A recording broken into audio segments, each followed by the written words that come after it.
Good Friday morning. This is a great text. This I love. This is St. John. Okay, this is a great text.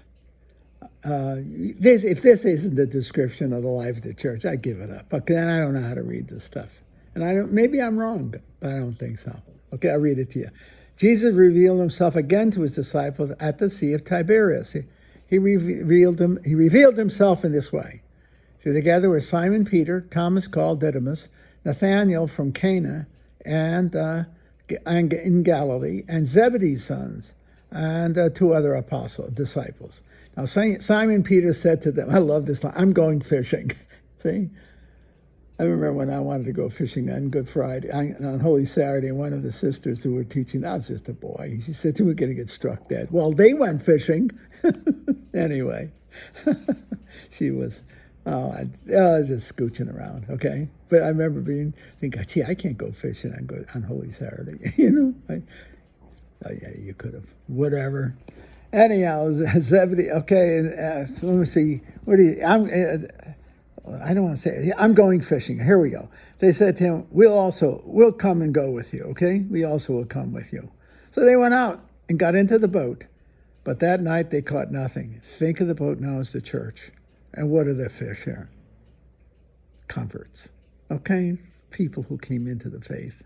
If you think they're out fishing, well, okay. They were, in a way. They're fishers of men. And the boat is definitely the church, okay? Come on, it's obviously so, okay? John's pulling all the stops now, okay? All right, here we go. Watch what he's saying.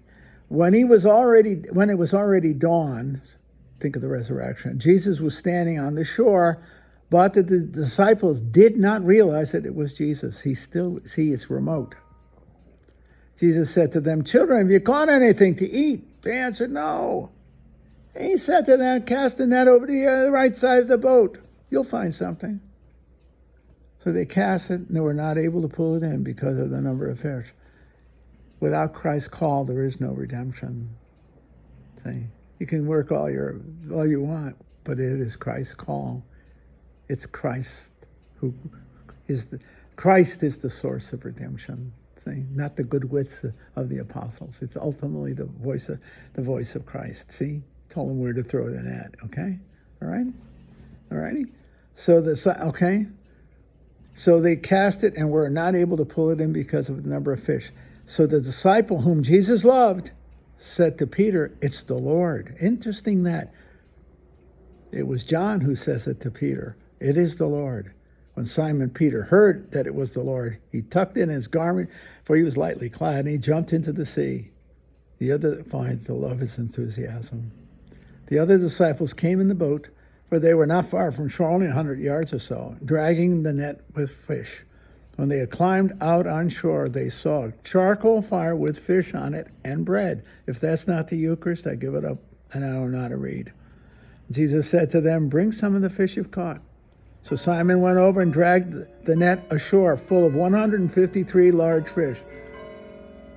I don't know what that symbolic number, but he's talking about the conversions, the growth, the dramatic growth in the church. Even though there were so many, the net wasn't torn. It's talking about the conversion of people. Out of the command of Christ and the preaching of the apostles, the church exploded in size. People were coming in and were believing, you see. The net wasn't thrown. Have breakfast. Jesus said to them, come, have breakfast. And none of the disciples dared to ask, who are you? They realized it was the Lord. And Jesus came over, took the bread and gave it to them. And in like manner, the fish, that's a symbol of the Eucharist. If there isn't one, that's it. This was now the third time Jesus revealed to his disciples after being raised from the dead. See, under the command of Christ, the Vacatio, the church is called by Christ to preach the gospel. And when she does it on the call of Christ, she brings the whole world in, and the net isn't broken. That's the truth. It's a calling. The apostles are called by Christ and instructed by Christ.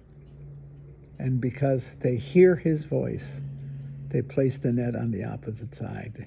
They do what they were told to do, and they're effective beyond imagination.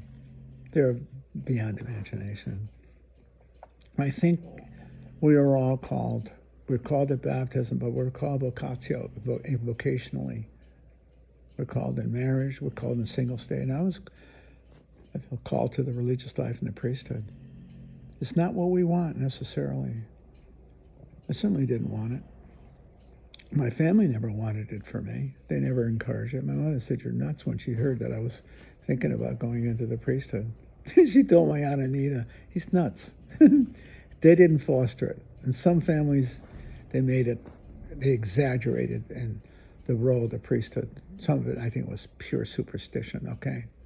I think was criminal. I have to say the other extreme was in total indifference. That was my folks. That was better because I had to choose. I chose it. They didn't. I did. And I chose it because I felt called. My niece Michelle asked me years and years ago, she said, "Uncle Raymond, why'd you become a priest?" I said, "Michelle, I felt called." I was at a day camp and some guy said to Bob Burner said to me, "You should become a priest. You should be a priest." Huh? I want to keep his crap mouth shut, you know? And somehow that overwhelmingly hit me. And I had no reverence for the priest or nothing. I went to Mass all the time. But I had not put the priest on a pedestal at all. At all, not taken away from it. I didn't, and it certainly wasn't by my family. I felt called. And I dodged that as long as, I think of the Apostle Stein, tried to stay out of it as long as I could. The best date I went on was It was a couple of days before I went to the monastery. I went to Barbara Gustinelli. We went to the fights. They were on television, on the movie house. I saw Ingmar Johansson fight Floyd Patterson. I mean it. That was the best. Oh, God, what a romantic night that was. What a wonderful night. Walking, 16, 18 years old, walking across the green in New Haven in the rain, going to the movies to see a fight. It was wonderful. It was wonderful. Now, my passionist vocation, I told that story to you. My brother went, and my friend Al, they made a retreat at the Passionist Monastery in Hartford. They talked so much about it when that December, the squires were going on retreat. I said, "Okay, I'll go." I didn't care. They walked in, and I saw the brothers and the students, Passionist students. I was so struck by them. The preaching was so fabulous compared to what I was used to hearing. They were fabulous beyond. I asked Father Joe Leo, "What order is this?" I never saw him or heard of him before. He said, "We're Passionists." I said, "I'm going to join you." I meant it. I felt called right at that moment by the beauty and the austerity of the life. They were men. I saw their strength. I meant it. I was overwhelmed by what they appeared. And they were what they appeared to be. I'm grateful. I don't know if I'd have made it as a priest if I wasn't also, and first and foremost, a Passionist. I mean that. Because the priesthood is a service. The Passionist is a way of life. It's a calling into a way of life. It took its form very differently. I expected to live monastically the rest of my life. And yet I haven't lived fully monastically in over 50 years because I've been on my own.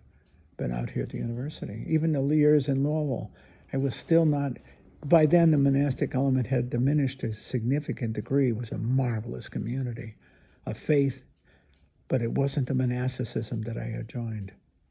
The order had changed. And then I came back here in 89 and asked permission of my outfit my provincial, if I could live by myself.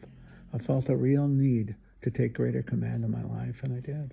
And I've lived a solitary life since. It's 33 years now, 34 years. I've been living completely on my own. In the silence and the solitariness of, I think it's monastic life. Well, that's the truth. Yeah. I still had the ministry at St. Tim's, St. Mark's, but that's just an hour or two a day. And I teach at the university, but the great portion of my life is very quiet, very solitary, being honest, especially in the last 10 or 15 years. Wow. I owe everything to my Passionist vocation. I have to tell you that. I see my whole ministry is preaching Christ crucified, died, and risen, even as a philosopher teacher. I preach Christ. The logo for the Passions, we preach Christ crucified, and I do. I read everything in the light of the passion and death of Christ, lived and preached. I mean that. I'm so grateful for my vocation, especially as a Passionist.